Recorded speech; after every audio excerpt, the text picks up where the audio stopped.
उनको लगता है कि हेल्थ इंश्योरेंस सब कुछ कवर कर लेता है। हर साल अगर आप क्लेम नहीं ले रहे हैं तो आपको नो क्लेम बोनस मिलता है। तो 40 लाख का कवरेज मिल रहा है और आपको जो है 10 लाख का आपने स्टार्ट किया था, तो ये इस बात का बेनिफिट है कि आप उनके साथ टिके। पिछले 5 साल में मेडिकल खर्चे डबल हो गए हैं, 14% साल से बढ़े। पहली बार हेल्थ इंश्योरेंस लेना चाहते हैं या लेने जा रहे हैं तो उनको किन बातों का ध्यान रखना चाहिए? आप अपनी लाइफ का, हेल्थ का इंश्योरेंस कर रहे हो, क्या आधा घंटा पढ़ नहीं सकते डॉक्यूमेंट?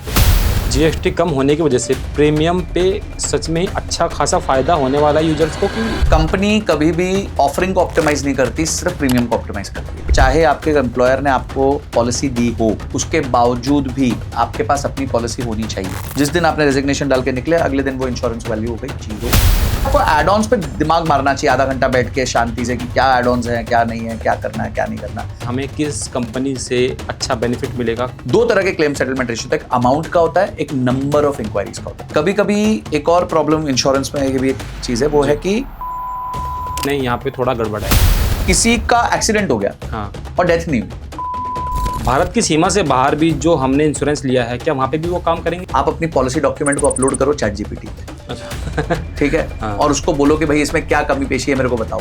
लाइफ इंश्योरेंस खरीदते वक्त हमें उसके रिटर्न पे ज़्यादा ध्यान देना चाहिए या उससे इन प्रोसेस मिलने वाले जो बेनिफिट है उन पे ध्यान ज़्यादा देना चाहिए? ये कैसा फूलिश क्वेश्चन है। आप मरने के लिए इंश्योरेंस ले रहे हो क्या? आज के इस पॉडकास्ट में हमारे साथ कोई हेल्थ एक्सपर्ट नहीं है, बल्कि एक वेल्थ एक्सपर्ट है। और आज का ये पॉडकास्ट उन लोगों के लिए सबसे ज़्यादा ज़रूरी होने वाला है जो लोग हेल्थ इंश्योरेंस लेना चाहते हैं या जिन्होंने ले लिया है। हेल्थ इंश्योरेंस लेने के लिए आपको किन किन बातों का ध्यान रखना चाहिए, क्या कुछ मिथ या फ्रॉड ऐसे हो जाते हैं अक्सर जो कि आपको पता नहीं होते हैं हेल्थ इंश्योरेंस लेते वक्त। तो आज के इस पॉडकास्ट के हमारे मेहमान हैं फाइनेंशियल एक्सपर्ट संजय कथोरिया जी, जिनसे हम बात करेंगे हेल्थ इंश्योरेंस की उन बारीक बातों पर जो शायद आप तक अभी तक नहीं पहुंची है।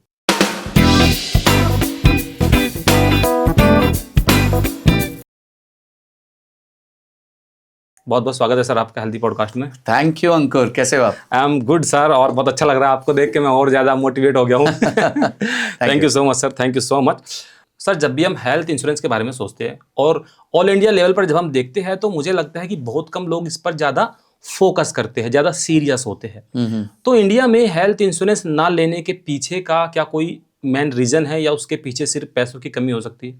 देखिए, पैसों की कमी नहीं, मेरे को लगता है इंटेंट की कमी है। अच्छा। लोग ऐसा समझते हैं अपुनिज भगवान है, मतलब हमारे को कभी कुछ होने नहीं वाला। हमेशा हम मतलब कोई हमारे को बीमारी नहीं लगेगी, कुछ नहीं लगेगी जी। और इंडिया में ना रिस्क के कॉन्सेप्ट को लोग समझते नहीं है। आप देखेंगे कि जो लोग यहाँ गाड़ी चलाते हैं बिना सीट बेल्ट के गाड़ी चलाएंगे, रैश गाड़ी चलाएंगे, बिल्कुल, क्योंकि उनको लगता है कुछ नहीं होगा। फिर जब होता है तो आप जानते हो क्या क्या होता है। बिल्कुल। तो वैसे ही जैसे लोगों को सीट बेल्ट पहननी चाहिए गाड़ी चलाते वक्त, उस टाइम जब आप इन्वेस्टमेंट जर्नी चालू करते हैं, इन्वेस्टमेंट जर्नी चालू करने से पहले आपको हेल्थ की सीट बेल्ट लगानी चाहिए, जो है हेल्थ इंश्योरेंस। तो हेल्थ इंश्योरेंस कंपलसरी होनी चाहिए आपके पास, मतलब उसपे कोई इफ एंड बट नहीं है, होनी ही चाहिए। ओके। अच्छा, इसको देखते हुए जो सरकार है वो भी अपनी एक हेल्थ इंश्योरेंस पॉलिसी लेकर आती है और जो प्राइवेट कंपनीज होती है वो भी इसमें आके जुड़ जाती है।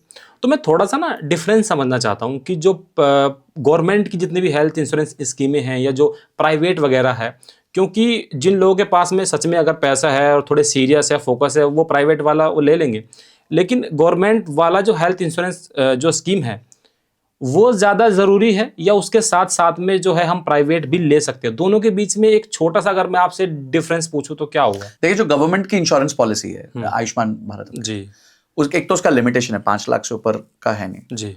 अगर आप कोई भी अच्छे प्राइवेट हॉस्पिटल में किसी को हार्ट सर्जरी करानी पड़े तो वो बिल 8-9 लाख रुपए से ऊपर होगा। बिल्कुल होगा। तो वो पार्शली कवर हो पाएगा, सबसे पहली बात है। बिल्कुल ठीक है। दूसरी बात ये है कि डेफिनेटली वो प्राइवेट हॉस्पिटल्स में भी चलता है, बट वो जो नंबर ऑफ प्राइवेट हॉस्पिटल्स में है वो एज कंपेयर टू एक प्राइवेट इंश्योरेंस थोड़ा सा कम होता है। ठीक है, मतलब वो उतने हॉस्पिटल्स को कवर नहीं करता है। और तीसरा, जो प्राइवेट वाले हैं वो ज्यादा कॉम्प्रिहेंसिव होते हैं, उसमें बहुत सारे आपको ऑप्शंस मिलते हैं। आपको कोपे का ऑप्शन मिलता है, रूम रेंट कैपिंग का ऑप्शन मिलता है, बहुत सारे और ऑप्शंस मिलते हैं। वहां पे आपकी जो इंश्योरेंस है उसमें नो क्लेम बोनस आपको मिलता रहता है, इंश्योरेंस की वैल्यू बढ़ती रहती है। तो बहुत सारी चीजें होती हैं जो एक प्राइवेट पॉलिसी कंपनी आपको दे सकती है एज कंपेयर टू गवर्नमेंट। जो अपने वैल्यू वाली अभी ये बात है कि इंश्योरेंस की आपकी वैल्यू जो है वो, ये वैल्यू को थोड़ा वो समझिए, क्या होती है, कैसे बढ़ती है? देखिए, वो डिपेंड करता है कि आपके इंश्योरेंस पॉलिसी आप किस तरीके की खरीदें। फॉर एग्जाम्पल आपने 10 लाख की इंश्योरेंस खरीदी जी। और उसमें है कि ये 4x तक जा सकता है। अच्छा। तो हर साल अगर आप क्लेम नहीं ले रहे हैं ओके। तो आपको नो क्लेम बोनस मिलता है और ये 4 साल 5 साल के अंदर आपकी 40 लाख रुपए की वैल्यू बन जाती है। इसकी मतलब 10 लाख वाली इंश्योरेंस की 40 लाख की वैल्यू हो गई। प्रीमियम सेम रहेगा? प्रीमियम सेम है, आपको 40 लाख रुपए का कवरेज मिल रहा है आपको। अच्छा। तो 40 लाख का कवरेज मिल रहा है और आपको जो है 10 लाख का आपने स्टार्ट किया था, तो ये इस बात का बेनिफिट है कि आप उनके साथ टिके और आपने क्लेम भी नहीं किया। तो एक तरीके से जो मेडिकल इन्फ्लेशन हो रही है, अब आप समझिए कि पिछले 5 साल में मेडिकल खर्चे डबल हो गए हैं, 14% साल से बढ़े हैं। ये मेरा सवाल होने वाला था। हाँ, इतने की तो एसआईपी नहीं ग्रोथ हुई है जितने की मेडिकल के खर्चों की ग्रोथ हो गई। जी जी जी। कोविड का टाइम कौन भूल सकता है जब 25-25, 30-30 हजार रुपए के कमरे हो गए थे। हाँ। तो आप अगर उसको फैक्टर करें तो ये जो आपको ऑटो स्केलिंग हो जाती है, इसको हम ऑटो स्केलिंग कहते हैं, ऑटो स्केलिंग हो जाती है, उससे एक बहुत बड़ा आपको एडवांटेज मिलता है। सेकंड, आप हेल्थ इंश्योरेंस जितना जल्दी लेंगे उतना प्रीमियम आपका कम पड़ता है, बिकॉज आप हेल्दी होते हैं। और जैसे आपके साथ फैमिली जुड़ जाए तो इमीडिएट उसको फैमिली फ्लोटर में मूव कर दीजिए। ये जो पॉलिसीज में कुछ बेनिफिट्स हैं ये प्राइवेट प्लेयर्स ही दे पा रहे हैं as compare to government. Okay. अच्छा, मोस्ट कॉमन मिथ्स अगर मैं पूछूं कि इंडियंस में हेल्थ इंश्योरेंस को लेकर के फिलहाल जो है वो क्या हो सकती है? देखिए, पहली बात तो ये कि उनको लगता है कि हेल्थ इंश्योरेंस सब कुछ कवर कर लेता है। ठीक है, तो ये बहुत बड़ी मिथ है। अच्छा। आपको, आप समझिए आप किसी एयरलाइन में ट्रैवल करते हैं, हाँ। तो आपने एयर टिकट खरीदी, बिल्कुल। फिर वो बोलता है कि अच्छा आपको अब सीट चाहिए, हाँ। तो आइल वाली सीट चाहिए कि विंडो वाली सीट चाहिए कि सेंटर वाली सीट चाहिए। हाँ। अच्छा, आपको लेग स्पेस ज्यादा चाहिए, लेग स्पेस कम चाहिए। ठीक है, आपको फर्स्ट रो पे बैठना है या आपको उसमें बैठना है, क्या कहते हैं, इमरजेंसी एग्जिट में बैठना है। तो हर चीज का भाव अलग होता है। बिल्कुल बिल्कुल। इसी तरीके से फिर आपको कुछ खाना है, नहीं खाना है, चाय पीनी है, अगर आपने ये खरीदा तो चाय खरीदनी कंपलसरी है, वो सब जो होता है। हाँ, कमेंट करके बताओ कौन सी एयरलाइन ये सबसे ज्यादा करती है। बिल्कुल ठीक है ना? हाँ। तो ये जो है ना सारी परेशानी, सेम चीजें आपकी इंश्योरेंस पॉलिसी में भी है। ओके। हेल्थ इंश्योरेंस में भी, मजाक अपनी जगह, बट हेल्थ इंश्योरेंस में भी ये सारी चीजें होती हैं। सेकंड, हम ना बिल्कुल बेसिक चीजें नहीं समझते हेल्थ इंश्योरेंस की। मैं एक उदाहरण देता हूँ। प्लीज। एक कॉन्सेप्ट होता है रूम रेंट कैपिंग। अच्छा। ठीक है जी। तो इसका मतलब होता है कि भाई अगर किसी कोई बीमार होता है तो वो एक रूम लेगा, तो उस पर कैप है कि 5,000 रुपए से ऊपर का कमरा वो नहीं ले सकता पर डे जी। ठीक है। अब जी ये हो गया कि 10,000 का कमरा था वहां पे, वो लेना पड़ गया। तो यानी अब इंश्योरेंस आपको 5,000 का ही कवर देगी रूम में। तो आदमी सोचता है ठीक है यार, 4 दिन की बात है, 20,000 रुपए जेब से फालतू लग जाएंगे जी। पर ऐसे नहीं होता। अच्छा। बाकी जितने खर्चे हैं, बाकी जितने खर्चे एक्सेप्ट मेडिसिन, उस पर भी 50% ही आपको बेनिफिट मिलेगा। अच्छा। ठीक है, तो अब आप समझो कि कितना बड़ा आपका जो है प्रॉब्लम हो गया कि आपको ये नहीं है कि सिर्फ रूम रेंट आप 4 दिन रुके तो 20,000 रुपए का ही लॉस हुआ है। आपके अगर 50,000 रुपए के डॉक्टर विजिट्स थे तो वो 25,000 ही मिलेंगे। अच्छा। ठीक है, सिर्फ मेडिसिन छोड़ के, मेडिसिन का पूरा मिल जाता है, बट बाकी सब में आपको 50% हो जाएगा। तो लोग रूम रेंट कैपिंग कराते हैं। क्यों कराते हैं? क्योंकि इंश्योरेंस का प्रीमियम कम पड़ता है। लोग फोकस करते हैं मेरा इंश्योरेंस का प्रीमियम कम से कम कैसे पड़े। ऐसे नहीं होता। आपको यह देखना है कि मेरे लिए राइट चीज क्या है। हम तो जब भी पॉलिसी बाजार जैसी जितनी भी वेबसाइट्स वगैरह है उसमें बहुत सारे हेल्थ इंश्योरेंस वाले जो होती है कंपनियां, हम सबसे पहले हमारा कहाँ पे जाता है ध्यान कि कितना हमको वो मिल रहा है और प्रीमियम कितना और प्रीमियम कितना, जो सबसे ज्यादा होगा हम फिर उस पे जाके मतलब क्लिक करते हैं। बिल्कुल। तो इसी पे मैं थोड़ा सा आपसे और पूछना चाहता हूँ कि जो लोग सबसे पहले या पहली बार हेल्थ इंश्योरेंस लेना चाहते हैं या लेने जा रहे हैं तो उनको किन बातों का ध्यान रखना चाहिए? सब देखिए, क्या होता है कि आपको ना सबसे पहले अपना ऑब्जेक्टिव तय करना है, मैं हेल्थ इंश्योरेंस ले क्यों रहा हूं। अच्छा। ठीक है जी। तो आपकी हेल्थ इंश्योरेंस आप इसलिए ले रहे हो, आप कंप्लीटली अपना प्रोटेक्शन चाहते हो जी। अब ना वहां ना हेल्थ इंश्योरेंस एक चीज है, एड ऑन्स अलग चीज है। मैंने जैसे समझाया कि एयरलाइन की टिकट एक चीज है, फिर अंदर जाके आप बैठोगे कहां, खाओगे क्या, वो एक अलग चीज है, उसे हम एड ऑन्स कहते हैं। ठीक है, एड ऑन्स मतलब ऐड होंगी वो सारी चीजें। तो हेल्थ इंश्योरेंस पॉलिसी में ऐसे 10 ऐड ऑन्स होते हैं जो आपको चेक करने चाहिए। फॉर एग्जाम्पल एक कॉन्सेप्ट होता है कोपे। ओके। ठीक है, कोपे का कॉन्सेप्ट क्या होता है कि भाई एक काम करेंगे, जो बिल आएगा 20% मैं भरूंगा, 80% इंश्योरेंस कंपनी भरेगी। ठीक है। ठीक है जी। अब आपने वो ऑप्ट कर दिया तो आपका प्रीमियम कम हो जाएगा जी। क्यों? क्योंकि अब इंश्योरेंस कंपनी को 100% आपको नहीं देना है, तो प्रीमियम तो कम हो गया, पर आपको पता ही नहीं आपने कोपे लिया। कोपे का मतलब क्या होता है, लोगों को पता ही नहीं होता। मेरे पास एक पॉलिसी आई, वो बंदा बोला सर मेरा 6 लाख का बिल बना है, मुझसे उन्होंने 1.5 लाख रुपए ले लिए। मतलब किस बात के लिए? बोले सर मुझे भी नहीं पता, हमने देखा कोपे लगा हुआ था। तो बोलते ये तो हमारे को बताया नहीं गया। देखिए, miss selling is one of the highest in insurance industry.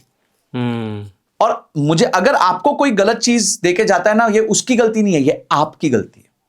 आपने क्यों नहीं पढ़ा, आपने क्यों नहीं समय निकाला? आप अपनी लाइफ का, हेल्थ का इंश्योरेंस कर रहे हो, क्या आधा घंटा पढ़ नहीं सकते डॉक्यूमेंट को? राइट। ठीक है, इतनी इंपॉर्टेंट चीज है, health should be is one of the most important things for you. उस पर भी आपने क्या किया, आपने जो है पढ़ाई नहीं करी, कि देखा ही नहीं कि वो फाइन प्रिंट में लिखा क्या है। तो एड ऑन्स जो है उससे इंश्योरेंस पॉलिसी बनती है, वो रियल खेला है इंश्योरेंस का। ओके, वो यानी आपकी प्लेट में खाने अलग जो आपको चूज करने हैं। हाँ, तो आपको अभी केक दे दिया, अब उसके ऊपर आपको टॉपिंग्स डालनी है। अच्छा, बेस केक दे दिया, अब आप उसके ऊपर कितना स्ट्रॉबेरी कितनी डालोगे, चॉकलेट कितना डालोगे, उसके ऊपर क्रीम कितना डालोगे, ये अब आने वाला है। और यही इंश्योरेंस पॉलिसी की मेन चीज है। अच्छा, क्या क्या होते हैं वैसे एड ऑन्स? देखिए, एड ऑन्स बहुत अलग प्रकार के हो सकते हैं और नीड बेस्ड आपका एड ऑन होना चाहिए। ठीक है, अब फॉर एग्जाम्पल जी, कोई व्यक्ति टीयर 2 टीयर 3 सिटी में रहता है, ओके, तो उसको चाहिए टीयर 1 हॉस्पिटल्स का एक्सेस, यानी कि बॉम्बे का, दिल्ली का। कल को कुछ मेजर इलनेस हो गई तो आप वहां लोकली शायद उतनी कैपेबिलिटी नहीं होगी, राइट। तो इस केस में उसको एयर एम्बुलेंस का एड ऑन लेना चाहिए। अच्छा, ठीक है, तो एयर एम्बुलेंस का एड ऑन है कि भाई आपको कल कुछ भी हुआ तो एयर एम्बुलेंस आएगी, आपको लेके जाएगी। ओके, ठीक है, बिल्कुल बनता है, क्योंकि वो छोटे गांव में रहता है। चाहे वहां का वो अच्छा बंदा हो सकता है, मतलब उसकी सैलरी अच्छी हो सकती है, उसकी बिजनेस अच्छा हो सकता है, तो उसको अपने आप को प्रोटेक्ट करना है। अब कोई बॉम्बे शहर में रह रहा है, दिल्ली शहर में बोले यार मैंने एयर एम्बुलेंस का एड ऑन लिया है, किस बात का? फायदा ही नहीं है। तुम तो वैसे ही सबसे अच्छे शहर में रह रहे हो। हाँ, ठीक है, ओके, तो ये एक एड ऑन हो गया। अब लोग है ना यहाँ पे क्या करते हैं, जिनके पास पैसा बहुत होता है, जी। अभी वो एजेंट बोलेगा सर ये एड ऑन ले लो एयर एम्बुलेंस का, कुछ हो गया तो आपको एयर एम्बुलेंस करा देंगे। उसमें ये नहीं पूछ रहा यार मैं तो वैसे ही दिल्ली रहता हूँ भाई, मैं यहाँ पे मैक्स चला जाऊंगा, मेदांता चला जाऊंगा, यहाँ चला जाऊंगा, वहां चला जाऊंगा, वहां तो वैसे ही ऑलरेडी है।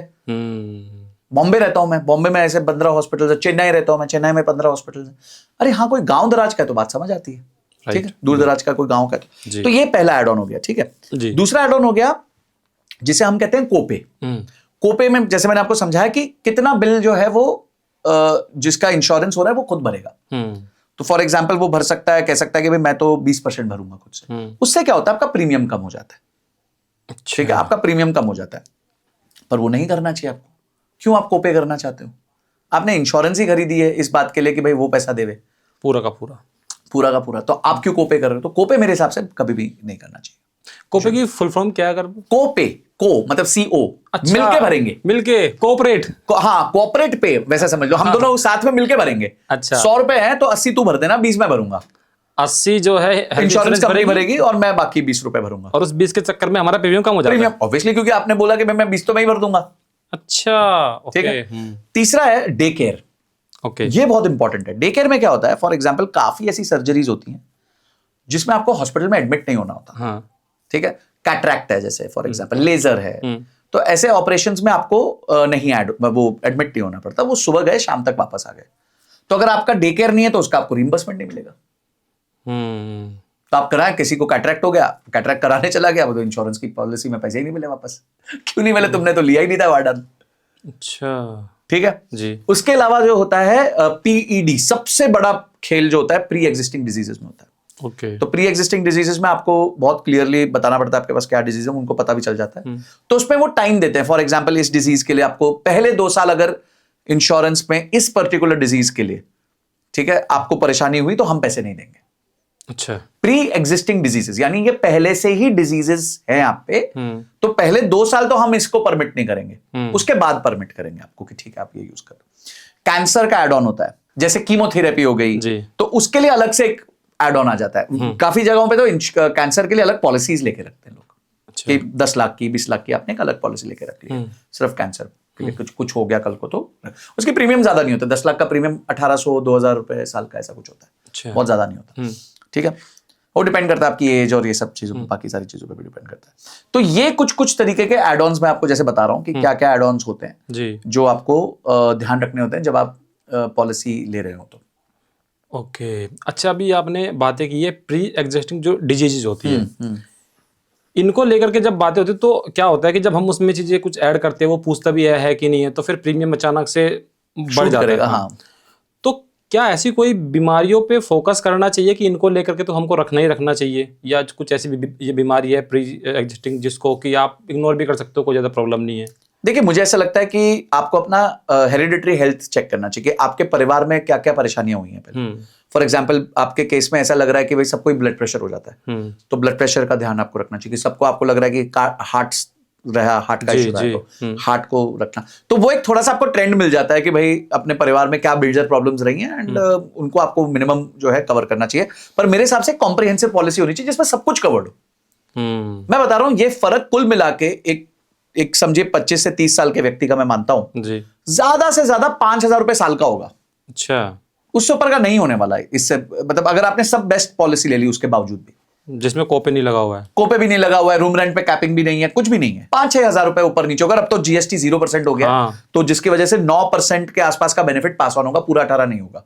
अब वो 9 होगा, 8 होगा, 7 होगा, वो इंश्योरेंस कंपनीज पे डिपेंड करता है। अच्छा, सच में अभी इस पे हमारा सवाल वैसे था, पर मैं भी आपसे पूछ लेता हूँ कि जीएसटी कम होने की वजह से प्रीमियम पे सच में ही अच्छा खासा फायदा होने वाला है यूजर्स को, कि ऐसे? देखिए आप बात मैं आपको इसका बताता हूं कि पूरा फायदा नहीं होगा पर काफी फायदा होगा।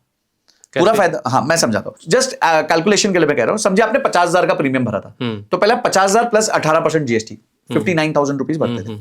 अब वो 9,000 जीरो जाना चाहिए, ठीक है। पर प्रॉब्लम क्या है कि एज अ इंश्योरेंस कंपनी जब मेरे पास प्रीमियम आता है, मेरे को अब जीरो जीएसटी मिला, पर मैं जो खर्चे कर रहा हूं उस पर तो जीएसटी लगता है।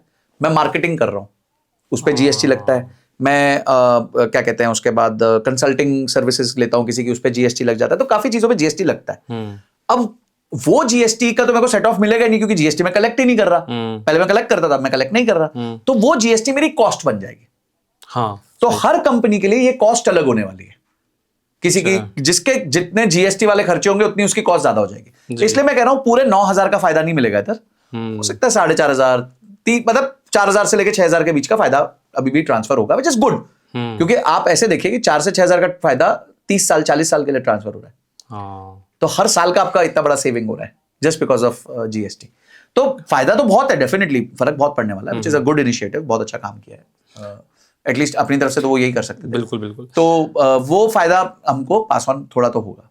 ओके, एक्चुअली क्या होता है, जब भी हम लोग इंश्योरेंस खरीदने के लिए जाते हैं, हेल्थ इंश्योरेंस, तो हम जाके ऑनलाइन चेक करते हैं कि कहाँ कहाँ पे क्या मिलने वाला है। तो कुछ कंपनीज आती है जो एक साथ बंडल आपको दिखा देती है, आपको ये चाहिए वो चाहिए।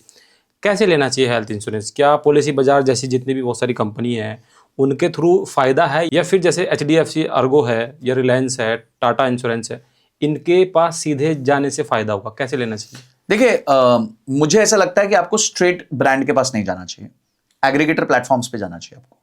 पॉलिसी बाजार हो गया, टर्टलमेंट हो गया, डिट्टो हो गया, बहुत अच्छे अच्छे प्लेटफॉर्म है, तीनों पे जाके चेक कर सकते हैं।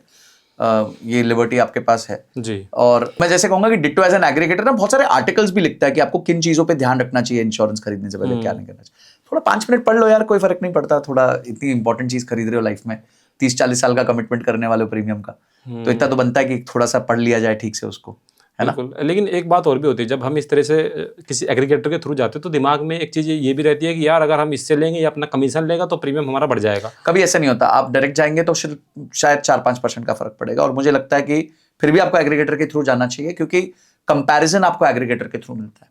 हाँ, आपको कंपैरिजन ही नहीं मिलेगा, नहीं तो आपने तो चूज कर लिया ना, मैं तो जा रहा हूँ let's say for example HDFC के पास, या फिर मैं ICICI के पास जा रहा हूँ, या मैं नीवा बूपा के पास जा रहा हूँ, मैं किसके पास जा रहा हूँ जी, ठीक है। तो ये बेसिकली आपको पहले एग्रीगेटर के पास ही जाना चाहिए, वहीं से रिसर्च करनी चाहिए, डेवलपमेंट करनी चाहिए, जो करना चाहिए करना चाहिए।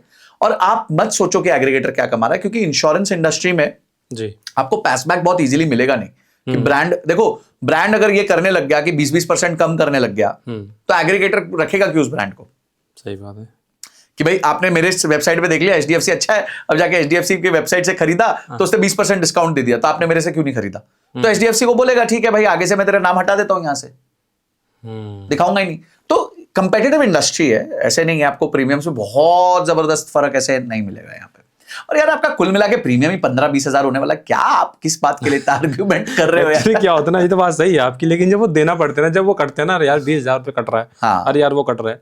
लेकिन ऐसे देखिए, जिनकी सैलरी लाख है या 1.5 लाख के आसपास है वो तो चलो ठीक है। कुछ लोग ऐसे भी होते हैं जिनकी सैलरी 20,000 रुपये है, जिनकी सैलरी 25,000 रुपये है, 30,000 रुपये है। उनके लिए क्या एक प्लान हो सकता है हेल्थ इंश्योरेंस के लिए? देखिए उनको पहले तो आयुष्मान भारत ले लेना चाहिए इमीडिएटली, तो वो तो कर ही लेना चाहिए आयुष्मान भारत। सेकंड आपको जो है एक प्राइवेट इंश्योरेंस भी ले लीजिए, चाहे कवर थोड़ा सा कम ले लीजिए, ठीक है, एड ऑन्स कम ले लीजिए, पर एक प्राइवेट हेल्थ पॉलिसी रखिए, ठीक है। तो उसमें क्या होगा कि आप कोशिश करिए कि आपका अगर आपकी साल की इनकम 3-4 लाख के आसपास है, तो कोशिश करिए कि आपका प्रीमियम अमाउंट जो है वो 8-10 हजार के आसपास रहे। अच्छा, ठीक है, तो 8-10 हजार के प्रीमियम में आप अपना आराम से ठीक ठाक सी वैल्यू की इंश्योरेंस निकाल सकते हो, जिसमें मेजर चीजें अगेन आप देख लो आपकी हेल्थ हिस्ट्री क्या है, उसके हिसाब से आप कवर करा लो। और धीरे धीरे मैंने बताया था वो वैसे भी टॉपअप होते लग जाती है, तो वो आपको स्केल करके मिल जाएगी, कुछ 4 गुना 5 गुना मिल जाएगी उसकी। ओके। कुछ कंपनियां भी होती है जो एम्प्लॉयर होते हैं वो देते हैं अपने एम्प्लॉय को एक जैसे बोलते हैं कॉर्पोरेट इंश्योरेंस बोलते हैं, हाँ, ग्रुप इंश्योरेंस। हाँ, तो उसका क्या फायदा है? क्या वो सच में मतलब एक जो चीज़ हम चाहते हैं कि हमको इंश्योरेंस के इलाज के थ्रू हमको मिले, वो सब कुछ प्रोवाइड ऐसे ही कराता है? कोई कोपे वगैरह उस पर नहीं होता है, पूरा कैशलेस होता है, या फिर हमें अलग से भी एक इंश्योरेंस करा के रखना चाहिए? देखिए, इसके ना 2 तरीके से आंसर देता हूँ। पहली बात, आप बात समझिए कि कंपनी कभी भी ऑफरिंग को ऑप्टिमाइज नहीं करती, सिर्फ प्रीमियम को ऑप्टिमाइज करती है कि कम से कम प्रीमियम जाए। ओके। ठीक है, वो ये नहीं ऑप्टिमाइज करेगी कि यार ऑफरिंग सबसे अच्छी हो। बहुत रेयर चांस है कि कोई कंपनी ऐसे करेगी कि मेरे एम्प्लॉयज को सबसे अच्छी ऑफरिंग मिले। वो कहेगी यार सस्ते में सस्ता बता, कितने में जा रहा है, अच्छा ठीक है 300 रुपए इस आदमी के लिए जा रहे हैं, ठीक है कोई प्रॉब्लम नहीं, कम करो जितना कम कर सकते हो। तो पहला कंसर्न तो ये हो सकता है। दूसरा कंसर्न ये है कि चाहे आपके एम्प्लॉयर ने आपको पॉलिसी दी हो, उसके बावजूद भी आपके पास अपनी पॉलिसी होनी चाहिए। अंकुर जी, आप एक जगह नौकरी कर रहे हो, फॉर एग्जाम्पल आप 21 साल के आपने नौकरी ज्वाइन करी जी। आपने 10 साल वहां काम किया मन लगा के, आपको इंश्योरेंस भी मिली, 31वें साल में आपने रेजिग्नेशन डाला। जिस दिन आपने रेजिग्नेशन डाल के निकले, अगले दिन वो इंश्योरेंस वैल्यू हो गई 0। हाँ, ऐसे होता है, हुआ भी है अपने पास। ठीक है, हो गई 0। हाँ, हाँ। अब आपने तय किया कि अब मैं जाके खरीदता हूं, अब तो आपके 10 साल खोटे हो गए। हाँ। जो प्रीमियम आपका 21 साल की उम्र में था वो 31 में नहीं होगा। हाँ। आपको ज्यादा प्रीमियम देना पड़ जाएगा। ठीक है, और उसके अलावा हो सकता है तब तक अगर कोई प्री एग्जिस्टिंग डिजीज आ गया तो उस पर भी परेशानी हो सकती है आपको। तो आप ये मत सोचिए कि कंपनी ही जो है मेरे वही इंश्योरेंस में कोई यूज करनी, आप अपनी इंश्योरेंस भी रखिए। हाँ, अगर आप CGHS एम्प्लॉय है, जैसे मेरे फादर ONGC के एम्प्लॉय, तो वो कवर्ड है, मेरी मम्मी कवर्ड है टिल दे आर देयर, मतलब वो तब तक कवर्ड है। अभी उनका हार्ट सर्जरी भी हुई फादर की, तो टोटली कवर्ड बाय ONGC है। हमारे को 1 रुपया नहीं देना पड़ता अपनी जेब से। तो in that case he doesn't need an insurance. उनको क्या जरूरत है इंश्योरेंस की? पर वो तो गवर्नमेंट की जॉब करते थे, उन्होंने गवर्नमेंट जॉब करी तो उनको फायदा मिला उस बात का। अगर आप प्राइवेट में, तो ऑब्वियसली इस बात का फायदा आपको नहीं मिलने वाला। तो इसको आप एक कॉस्ट मानिए कि भाई जीने की कॉस्ट है हमारी, कल को कुछ हो ना जाए, 10 लाख रुपए का बिल आएगा तो आपका तो सेविंग्स ही खत्म हो जाएंगी सारी। ठीक है, फिर आप धार में आ जाओगे, आप अपने रिलेटिव से पैसा मांगोगे, आप पर्सनल लोन लोगे, वो कितना पीड़ा हो सकती है आपको। छोटी सी इंश्योरेंस लेके रखो। ऐसा नहीं हो सकता कि जैसे आपने बोला कि हम कहीं पे जॉब करते थे, हमारा वहाँ पे इंश्योरेंस था, लेकिन जैसे ही मेरी जॉब वहाँ से गई तो हमने वहाँ से इंश्योरेंस भी हमारा 0 हो गया। कोई ऐसी सुविधा या कोई ऐसा बेनिफिट्स नहीं देती कि वहाँ निकलने के बाद में सेम टू सेम मैं उसको आगे परस्यू कर सकूँ? वो उस ग्रुप के लिए थी, उस पर्टिकुलर ग्रुप के लिए थी, आपके लिए मतलब वैसे नहीं थी, ग्रुप के लिए थी, तो इसलिए आपको वो बेनिफिट नहीं मिलता। आप अपनी खुद की इंश्योरेंस को ही कैरी ऑन कर सकते हो, मतलब जो नहीं खरीदोगे या जो पहले आपके पास थी। ओके। अच्छा, एक चीज़ सर और बताइए, जैसे कि हमारी एक फैमिली है, जो इंडिविजुअल हेल्थ इंश्योरेंस होता है, जो पॉलिसी होती है हमारी, और जो फैमिली वाली होती है, किसके थ्रू हमको बेटर तरीके से जाना चाहिए? क्या फैमिली की अलग अलग तरीके से, जिसमें क्योंकि मैं चाहता हूँ कि मेरे हर फैमिली मेंबर को बेस्ट से बेस्ट रिजल्ट मिले, अच्छा ये बेनिफिट मिले, तो मैं इंडिविजुअल मुझे जाना सही रहेगा, ये जो फैमिली फ्लोटर जो होता है उसके थ्रू मुझे जाना आसान रहेगा? फैमिली फ्लोटर परफेक्ट है, बिकॉज देखिए फ्लोट कर रहा है ना आपका। अगर आपने 30 लाख की पॉलिसी ली हुई तो वो फ्लोटर है, ठीक है। और इसमें भी एक एड ऑन आता है, उसको कहते हैं ऑटो रीसेट जी। मतलब फॉर एग्जांपल अगर आपने इस साल क्लेम कर लिया तो वो फिर से ऑटो रीसेट हो जाएगा। अच्छा, मतलब वापस उसको पूरा 30 लाख मान लिया जाएगा। वो एड ऑन्स है, उसके लिए थोड़ा प्रीमियम आपको ज्यादा देना पड़ेगा, ठीक है। तो वो आप ऑटो रीसेट भी करवा सकते हो। तो बहुत, मैं बता रहा हूं अगेन, पूरा गेम जो हेल्थ इंश्योरेंस का है जी, वो एड ऑन्स का है कि एड ऑन्स को आप कैसे प्लान करते हो अपने लिए, क्या राइट एड ऑन है आपके लिए। और इसलिए आपको एड ऑन्स पे दिमाग मारना चाहिए आधा घंटा बैठ के शांति से कि क्या एड ऑन्स है, क्या नहीं है, क्या करना है, क्या नहीं करना। मेरे गोल्स के हिसाब से एड ऑन्स होने चाहिए। तो एड ऑन्स ही है जो सारा इसमें खेल है। बहुत सारी कंपनीज है हेल्थ इंश्योरेंस की, और भी आ रही है, हर साल कोई ना कोई कंपनी अपना हेल्थ इंश्योरेंस लेके आ जाती है। तो हमें कैसे ये इवेल्युएट करना चाहिए, देखना चाहिए कि हमें किस कंपनी से अच्छा बेनिफिट मिलेगा, किससे हमें अपना हेल्थ इंश्योरेंस कराना चाहिए? देखिए कुछ पैरामीटर्स होते हैं हेल्थ इंश्योरेंस इंडस्ट्री के, खासकर इंश्योरेंस इंडस्ट्री के। सबसे पहले होता है क्लेम सेटलमेंट रेशियो। अच्छा, कि भाई इस कंपनी पे कितने का क्लेम आया था और कितना इन्होंने सेटल किया। ओके। तो इसमें समझो पूरे साल में इनके ऊपर 100 करोड़ के क्लेम आए थे कि भाई इनके जो लोग हैं जिन्होंने इंश्योरेंस खरीदी थी उनके 100 करोड़ के मेडिकल बिल्स आए। तो उसमें से इन्होंने कितना सॉल्व किया, 80 करोड़ दिया, 90 करोड़ दिया, 95 करोड़ दिया, कितने करोड़ दिया, पता कैसे लगेगा? ये होता है, ये डेटा अवेलेबल है, RDA की वेबसाइट पे अवेलेबल होता है। IRDA, IRDA, ठीक है, Okay. Insurance Regulatory regulatory development authority, ठीक है। ठीक है तो आप IRDA की वेबसाइट पे चले जाइए, जी। उस पर आपको सारा डेटा ये सारा मिल जाएगा, 100% मिल जाएगा, ठीक है। और हर ब्रांड को अपने वेबसाइट पे भी डिस्क्लोजर्स डालने पड़ते हैं। एग्रीगेटर भी इसको डिस्क्लोज करता है? एग्रीगेटर भी इसको आपको बता देगा कि इसका क्लेम सेटलमेंट रेशियो क्या है। जी। दो तरह के क्लेम सेटलमेंट रेशियो, एक अमाउंट का होता है, एक नंबर ऑफ इंक्वायरीज का होता है। फॉर एग्जाम्पल 100 करोड़ के अगेंस्ट 80 करोड़ दिया तो वो 80% हो गया, पर 20,000 लोग आए थे और 20,000 में से सिर्फ 10,000 लोगों को ही दिया। अच्छा, ठीक है। ठीक है, तो वो नंबर ऑफ कंप्लेंट्स को आपने कितना कैसे एड्रेस किया, मतलब नंबर ऑफ जो आपके वो थे जिन्होंने मांगा आपसे इंश्योरेंस, ठीक है, तो क्लेम किया है। सेकंड है, तो क्लेम सेटलमेंट रेशियो बहुत इंपॉर्टेंट है कोई भी कंपनी का। सेकंड है आपका क्लेम सेटलमेंट साइकिल कितना है, ठीक है, कि क्लेम सेटलमेंट कितने टाइम में हो जाता है आपका। ओके। आइडियली तो अगर उसका सब बेस्ट सोल्यूशन ये है कि आप देखो कि किसका कैशलेस नेटवर्क सबसे बड़ा है।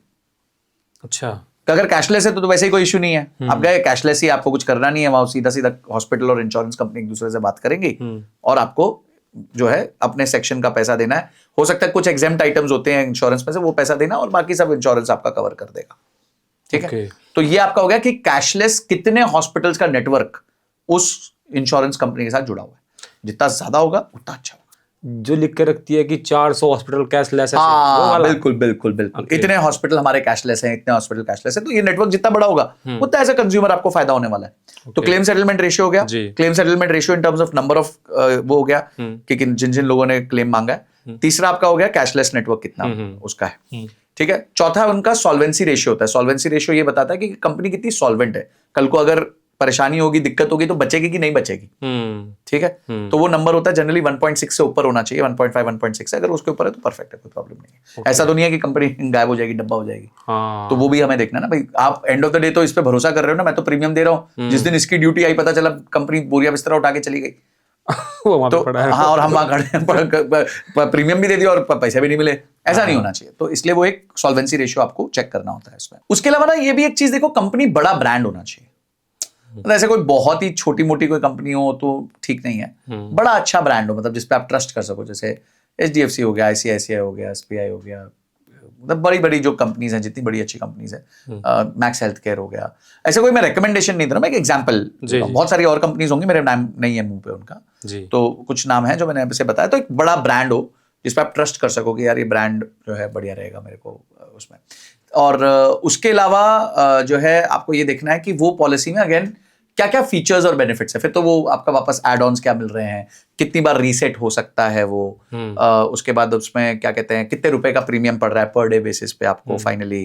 तो ये सारी चीजें आपकी सेकेंडरी हो गई, बट आपको मेन चीज यही देखना है कैशलेस नेटवर्क क्या है, सॉल्वेंसी रेशियो क्या है और क्लेम सेटलमेंट रेशियो क्या है।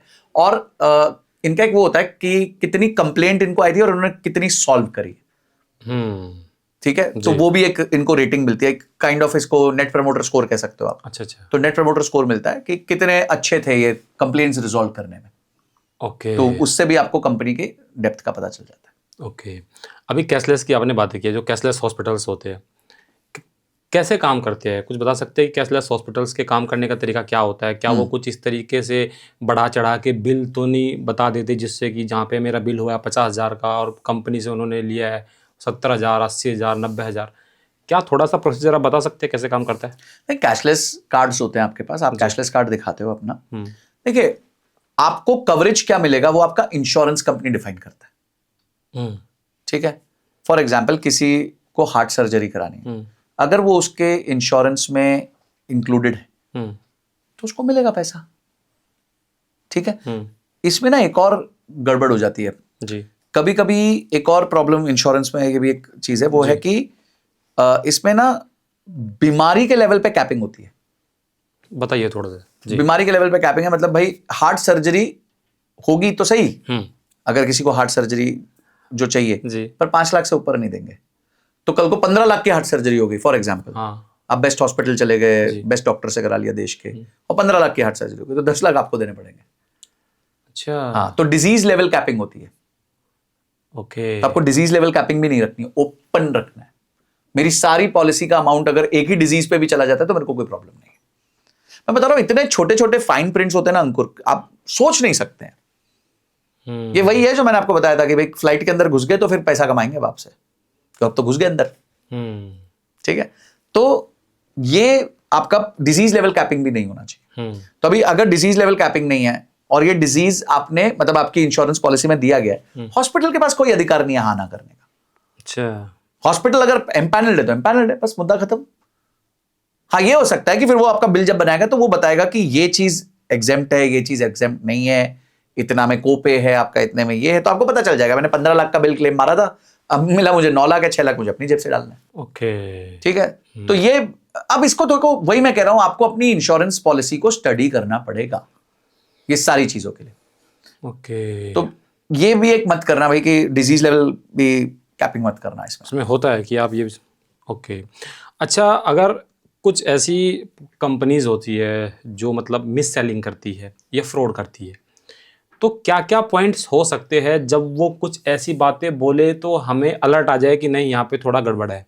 कुछ हेल्थ इंश्योरेंस कंपनियां अगर हमको हेल्थ इंश्योरेंस के बारे में बता रही है और वो कुछ इस तरीके की हमको सेल करने की कोशिश करे या कुछ ऐसे शब्द या वर्ड हमको बोले जिससे कि हमको अलर्ट आ जाना चाहिए कि यार जो ये बोल रहा है मतलब यहाँ पे थोड़ा बहुत प्रॉब्लम हो सकता है, इसलिए इसको आप कंसिडर नहीं करना चाहिए। मैं आपको इसमें एक ही सोल्यूशन दूंगा जी, जो मंगाओ मेल पे मंगाओ।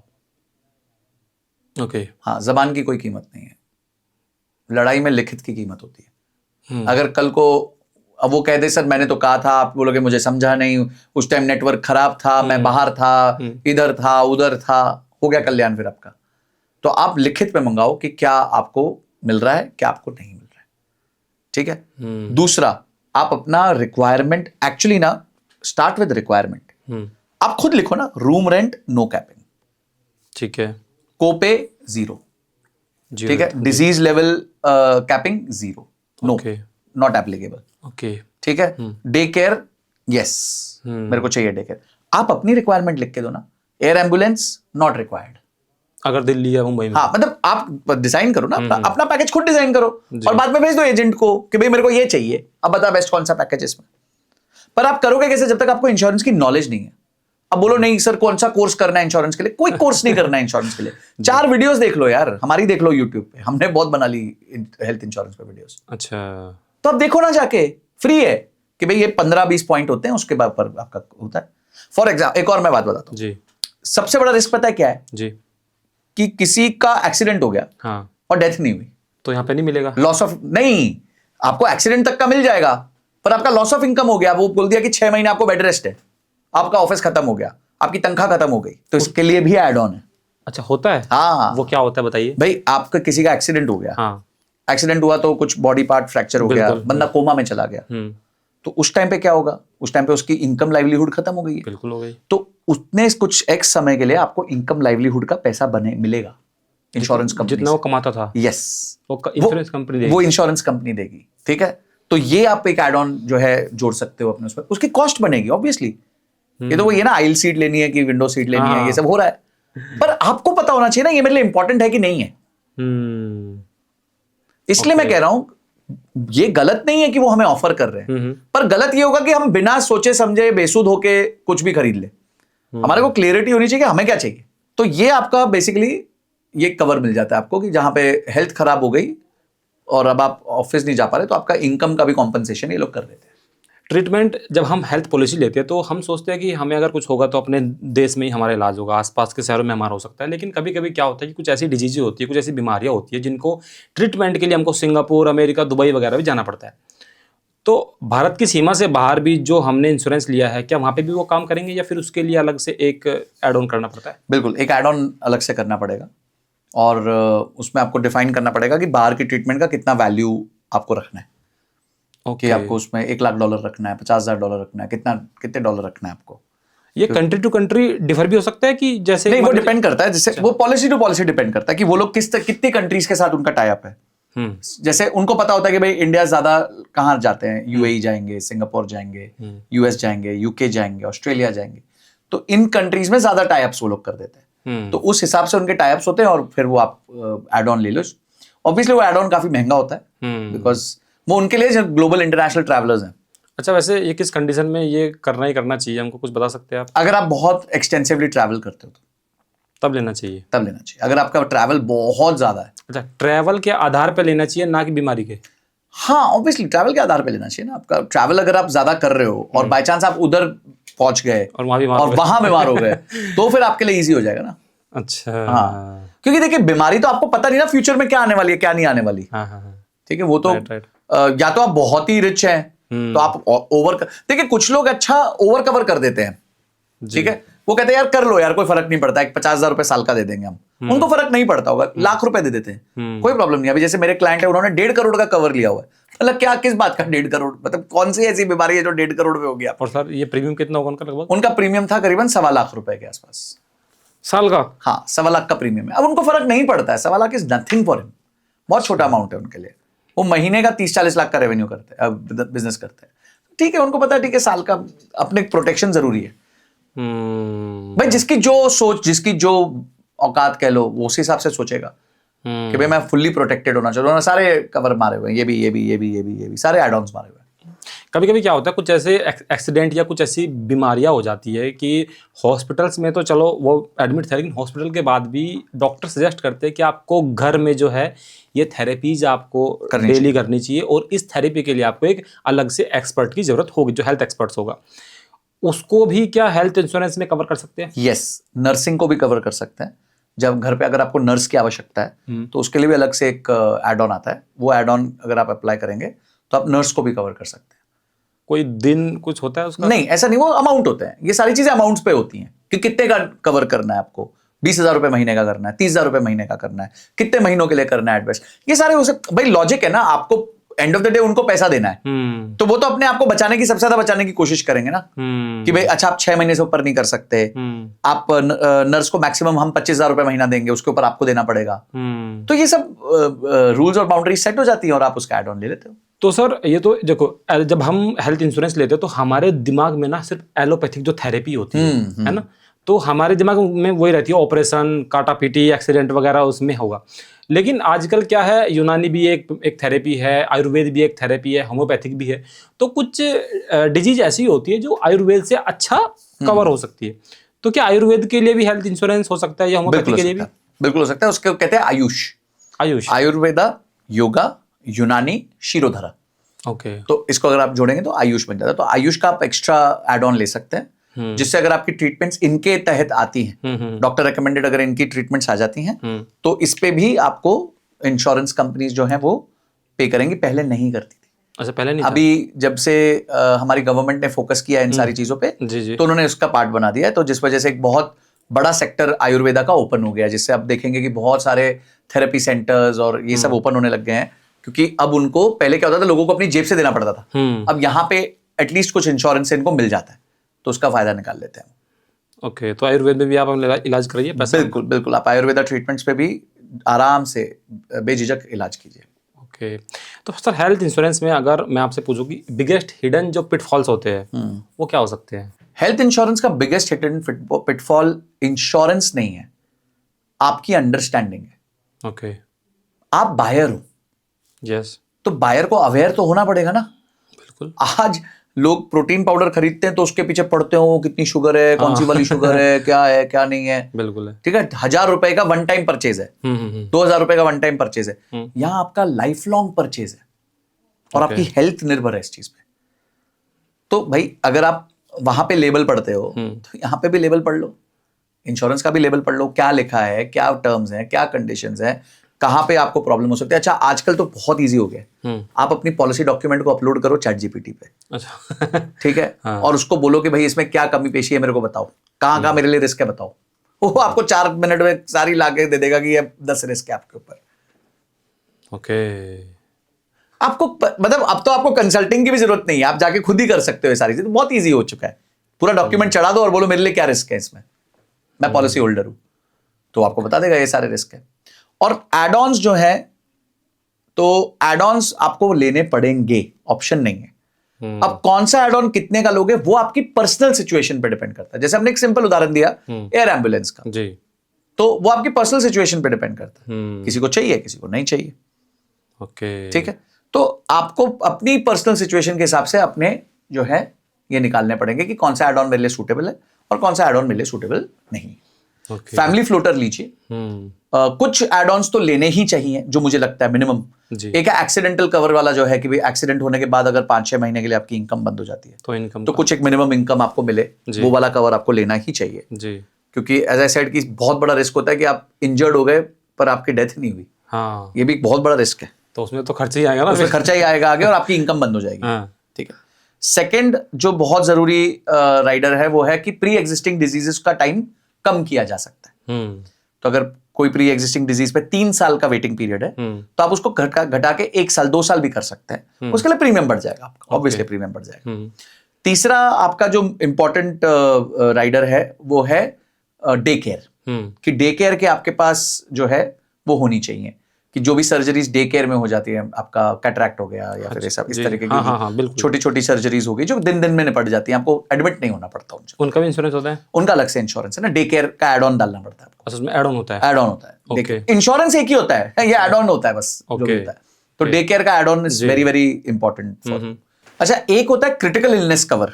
हाँ जी। तो क्रिटिकल इलनेस कवर में क्या होगा कि जो भी आपकी मेन इलनेस है, क्रिटिकल इलनेस है, जैसे कैंसर हो सकता है या कोई हो सकता है, तो उस टाइम पे एक लमसम पेमेंट आपको दे दी जाएगी अलग से। तो वो उसको कवर कर देगी क्रिटिकल इलनेस को आपके। तो वो भी एक क्रिटिकल इलनेस कवर भी आप ले सकते हैं, एक्स्ट्रा ले सकते हैं। ओके, ठीक है। एक छोटा सा एड ऑन है वो है ओपीडी कवर। हाँ। मतलब आपके डॉक्टर विजिट्स हैं छोटी मोटी, उसका भी आप कवरेज ले सकते हैं। अच्छा, मतलब ऐसा हो सकता है कि जैसे कि ऐसा बोलते हैं ना कि आपको अगर हेल्थ इंश्योरेंस का बेनिफिट चाहिए तो आपको 24 घंटे के लिए एडमिट होना पड़ेगा, है ना। इस चक्कर में कुछ लोग जबरदस्ती हो भी जाते हैं क्योंकि वो चाहते हैं कि जो मेरा डे बाय डे का आना जाने वाला है वो ये मेरा हो। तो अगर मैं मान लीजिए मुझे फीवर है और मैं चाहता हूँ, और मेरा हेल्थ इंश्योरेंस है और मैं चाहता हूँ कि मेरे को मलेरिया हो गया, मैं डॉक्टर के पास जाता हूँ, दवाई लेता हूँ, वापस आता हूँ, तो उसमें हेल्थ इंश्योरेंस काम नहीं करेगा। हाँ, पर अगर आप ओपीडी ले लोगे। अच्छा, वो भी एड ऑन होता है? ओपीडी, हाँ, ओपीडी भी एक एड ऑन है ना। आपको आपने जाके चेकिंग करा ली डॉक्टर से, तो वो भी उस केस में भी आपको मिल जाएगा। उस केस में आपको रिइंबर्समेंट मिल जाएगा आपके ऊपर। अच्छा, अब जो अगला इंपॉर्टेंट एड ऑन है वो है रेस्टोरेशन बेनिफिट। ओके। अगर आपने एक फैमिली फ्लोटर पॉलिसी ली हुई है 30 लाख रुपए की और एक मेंबर ने उसको कंज्यूम कर लिया और 0 कर दिया उस साल के लिए, जी हाँ, तो एक बार का रेस्टोरेशन आपको मिल जाएगा, मतलब फिर से वो 30 लाख हो जाएगा।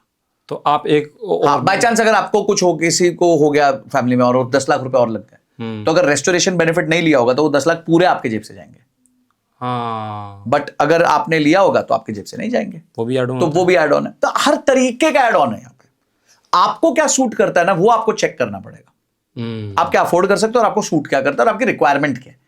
लोग है ना क्या कोशिश करते हैं, एक तो ऑब्वियसली एजेंट्स भी कोशिश करते हैं कि ज्यादा एड ऑन, ठीक है, क्योंकि ऑब्वियसली कमीशंस लिंक्ड होते हैं। बट आपको ये चेक करना है कि आपके लिए सूटेबल क्या है। आप भी फोमो में बता जाओगे मेरे पास ये भी एड ऑन होना चाहिए, ये भी होना चाहिए, हाँ ये भी होना चाहिए, मैं इंटरनेशनल भी जाऊंगा। आप देखो तो सही, आप इंटरनेशनल ट्रैवल भी करते हो कि नहीं करते हो। तो टोटली रिक्वायरमेंट बेस्ड है। देखिए, फाइनेंस में मजेदार बात यह है कि आपका कोई भी प्रोडक्ट होता है वो आपकी रिक्वायरमेंट के हिसाब से आपको डिजाइन करना होता है। इसमें कोई वन साइज फिट्स ऑल नहीं है कि संजय ने ये 4 चीजें ली हैं तो मैं भी कॉपी कर लूंगा। संजय सर नीचे आता है ना मेरे को कमेंट में, संजय सर आपकी इंश्योरेंस में क्या क्या है। अरे मेरी इंश्योरेंस 60 लाख रुपए की है, वो आपके हिसाब से, वो मेरे हिसाब से है। हाँ। ठीक है, उसमें है इंटरनेशनल कवर, वो मेरे हिसाब से, मैं ट्रैवल करता हूं तो मेरे को ध्यान रखना है इन सब चीजों का। तो हर जन की इंश्योरेंस उसके लाइफस्टाइल के हिसाब से होती है, उसके प्रीमियम पेइंग कैपेसिटी के हिसाब से होती है। पर कुछ चीजें क्रिटिकल है जो मैंने आपको बता दी, जैसे रेस्टोरेशन आपको रखना चाहिए, क्रिटिकल इलनेस रखना चाहिए, एक्सीडेंट के बाद वाला वो चीज रखना चाहिए, ओपीडी रखना चाहिए, डे केयर रखना चाहिए। तो ये सारी चीजें रखनी चाहिए मिनिमम। उसके बाद आपको जो ऐड करना होता है।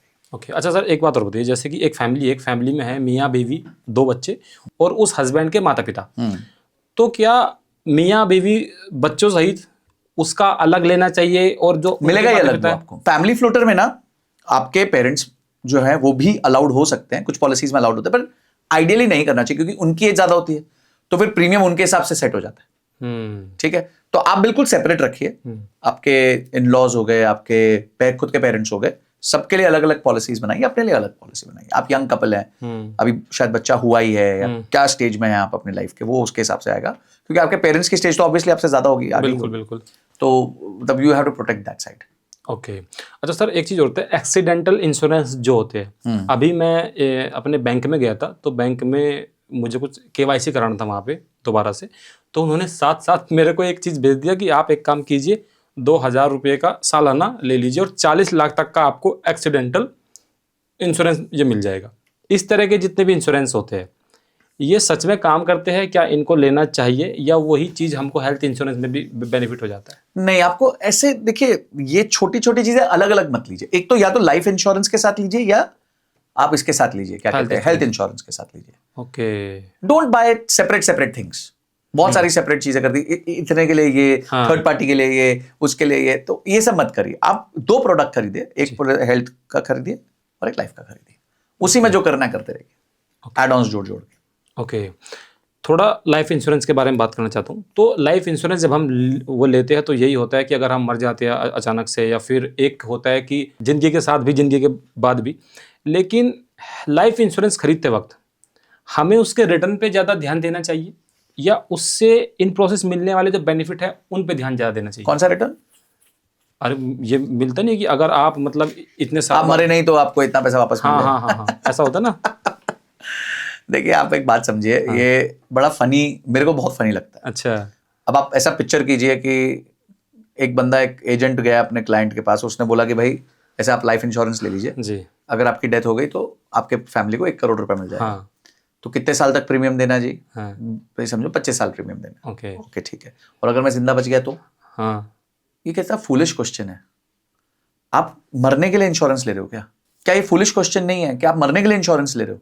आप इंश्योरेंस ले रहे हो ताकि अगर आप मरो तो आपकी फैमिली को तकलीफ ना हो। राइट। आप बोलो नहीं मैं बच गया तो मेरे पैसे वापस कर देना, तो वो कहां से करेगा वापस? इंश्योरेंस कंपनी आप ही से कमा के करेगा, तो वो उसके प्रीमियम ज्यादा हो जाएगा। ऐसा होता नहीं, मैं जस्ट पूछ रहा हूँ क्योंकि मेरे अंदर ये क्यूरियोसिटी है। अगर मान लीजिए मैंने इंश्योरेंस लिया है कि अगर बाई चांस, भगवान न करे फिलहाल के तौर पर, कि मैं मर जाऊं और मेरी घर वाले को जो है इतना लाख मिलेगा, लेकिन अगर मान लीजिए मैं 50-60 साल तक जिंदा रहा, तो क्या ऐसा कुछ नहीं है कि भाई अगर आप जिंदा हो या मरो, मर गए तो उतना मिलेगा ही मिलेगा, लेकिन जब आपकी उम्र इतनी हो जाएगी तो आपको इतना इसका रिटर्न मिल जाएगा? ऐसा होता है? बिल्कुल होता है। 2 पॉलिसीज होती हैं, एक होती है यूलिप, एक होती है return on payment, return of payments. अच्छा, एक आरओपी जो पेमेंट होती है वो होती है, वो तो बहुत क्लियर है, आपने जितना पैसा दिया वो आपको वापस मिल जाएगा अगर आप बच गए तो। With interest? कोई इंटरेस्ट नहीं, कुछ नहीं, सिर्फ रिटर्न ऑफ पेमेंट होगा वो, कि आपने रिटर्न ऑफ प्रीमियम है। अरे वो तो, आपने एक 10 लाख रुपए प्रीमियम दे दिया, आपको पूरे 10 लाख रुपए वापस मिल जाएंगे। वो तो बोलते हैं दूसरा कि यूलिप, अच्छा वहां पे रिटर्न्स मिल सकता है। अच्छा, पर यूलिप में आप बात समझिए, यूलिप में जब वो पैसे लेते हैं आपसे, आप एक यूलिप के इंश्योरेंस को कवर कीजिए 1 करोड़ की, और एक नॉर्मल टर्म इंश्योरेंस को कीजिए जिसमें कोई रिटर्न ऑफ पेमेंट नहीं है, कोई यूलिप नहीं है। जमीन आसमान का फर्क मिलेगा आपको प्रीमियम में, जमीन आसमान का। अच्छा, जिसपे टर्म इंश्योरेंस में अगर आप यूलिप कर लेते हो, जब आपको पेमेंट वापस मिलेगी या कुछ रिटर्न्स भी मिलेंगे, उसका प्रीमियम 5 से 6 गुना ज्यादा होगा नॉर्मल से। आपके पैसे आप ही को दे रहे हैं। देखो मैं ना कुल्फी की दुकान में गया था दिल्ली में जी, उधर लिखा था आइसक्रीम कुल्फी नहीं होती, कुल्फी कुल्फी होती है, आइसक्रीम आइसक्रीम होती है। तो क्यों तुम कुल्फी और आइसक्रीम मिक्स कर रहे हो यहां पे बैठ के? अच्छा भाई तुम्हारे को इंश्योरेंस खरीदनी जी। है तो टर्म इंश्योरेंस खरीदो। बच गए तो खुश हो कि बच गए और प्रीमियम डूब गया, और गए तो आपके परिवार को मिल गया जो मिलना चाहिए था उनको। यहां पे अगर आप यूलिप करते हो तो यूलिप में आपका प्रीमियम ही बढ़ जाता है और इंश्योरेंस का कवर कम हो जाता है। ओके, तो उस केस में आपको नुकसान है, इसलिए यूलिप और रिटर्न ऑफ पेमेंट्स मत लीजिए। ओके।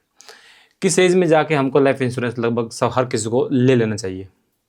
जब आप देखो, लाइफ इंश्योरेंस का जो वर्ड है ना, लाइफ, वो अपने आप ही आपको जवाब दे देता है। इसको लिखते हैं LIFE। जी, L stands for liabilities. Okay, अगर आपके ऊपर किसी प्रकार की कोई लायबिलिटी आ चुकी, जी आपका परिवार है, जी लायबिलिटी आ गया, आपने होम लोन ले लिया 50 लाख का, जी, तो अब आप गए तो इस परिवार को आपको 50 लाख का तो उनको वापस करनी पड़ेंगे, तो वो गया liability. I stands for income.